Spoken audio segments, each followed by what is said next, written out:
So last time around we created some if statements that allowed us to create more random movement on our stage. So the butterflies are now moving around randomly, and if they are to touch the side, the world's edge, they turn, but also we were looking for a random number, and if that random number was a sort of 1 in 10 or less than 10, we will turn some sort of random direction. What we're going to do this time is give the butterflies something to interact with. Most games of this nature will have a power up, and it's something that gives you energy or changes your speed, and we're going to add now a power up that they can eat. So how do we do that? Well, we need a new class. This class can be a subclass of actor, so there's no need to right click down here. We can just right click on actor and say new subclass. Now I'm going to choose a leaf, and I'm going to call my class name power-ups.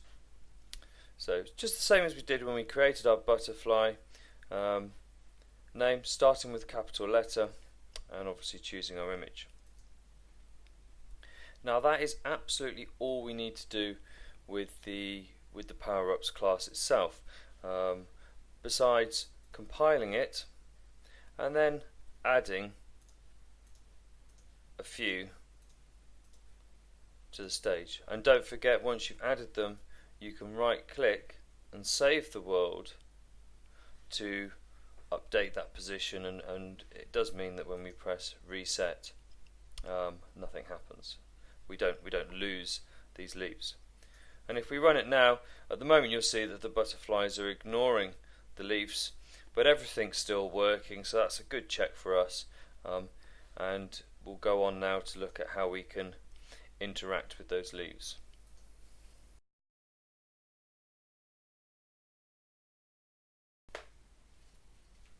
So in order to get our butterflies interacting with our leaves and eating them, we need to do some extra code. So I'm going to go into Butterfly, right click, and open the editor. Now this time, rather than just write the code here in the act method, I'm going to create a new method just for eating. And that seems like a good name. So you see down here I've typed eating normal bracket semicolon. When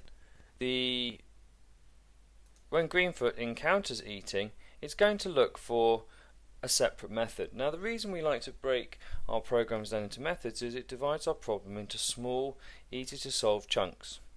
We can reuse them, we can copy and paste them into other programs, but we can also read the program easier. It's easier to read the program. If you've got hundreds and hundreds of lines of code, it's going to be very confusing, whereas lots of little bite-sized chunks is much easier to manage. So to create a method called eating, I start with the word public and void, and we'll explain what those mean later. Then the all-important word eating, followed by my normal brackets, followed by a curly bracket, and whilst I remember it, I'm going to put another curly bracket in. You can see now that I'm typing a comment. This method checks to see if we are near our power up, and if so, we'll eat it. So I've put a comment in that explains what this method does, and any of the instructions I want this method to execute must go inside my two curly brackets. Now last week we learnt about if statements, and we're going to use them again today. If cansee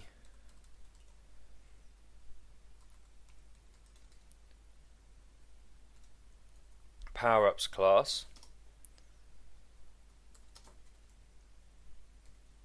so if cansee returns true and we are able to, we're touching or seeing one of those power-ups that we created a minute ago, then what we would like to do is we would like to eat it.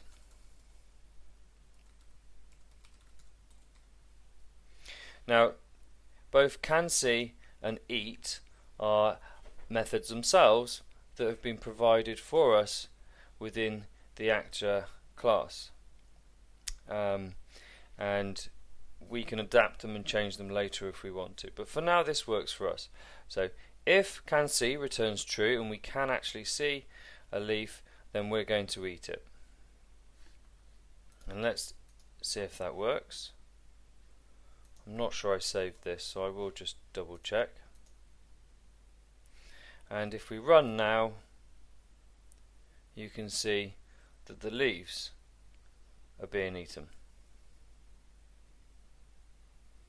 Unfortunately, what will happen eventually when we have managed to eat all the leaves, come on guys, get with the program, is that last one going to get eaten? Yay! The game doesn't stop, and so that's something that we'll need to think about in the future over the next few lessons.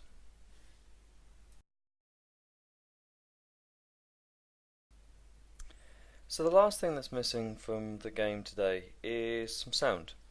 It'd be nice that every time the butterfly met with a leaf that a sound played, a sort of eating sound. To do that, we're going to open our editor, and in here, in our eating method, where we've said if cansee power-ups, we're just going to add one more line underneath. And that line goes as follows. It's Greenfoot because we're using one of the main Greenfoot methods here. So we say Greenfoot dot playsound, normal brackets, semicolon. But Greenfoot needs to know which sound we'd like it to play. Now, fortunately for us, inside the sounds folder of your game, you'll see that there's two files. And it's slurp.wav that we're going to play. Using speech marks, I type the file name, double check that I've spelt it right, make sure that I've got my greenfoot.playsound and the capital letter for the S is in the right place, and then I can save. And if we go back to our game, compile, we should find that when we run,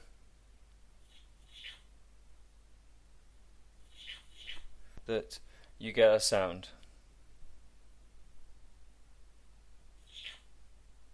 And hopefully you can hear that over the microphone.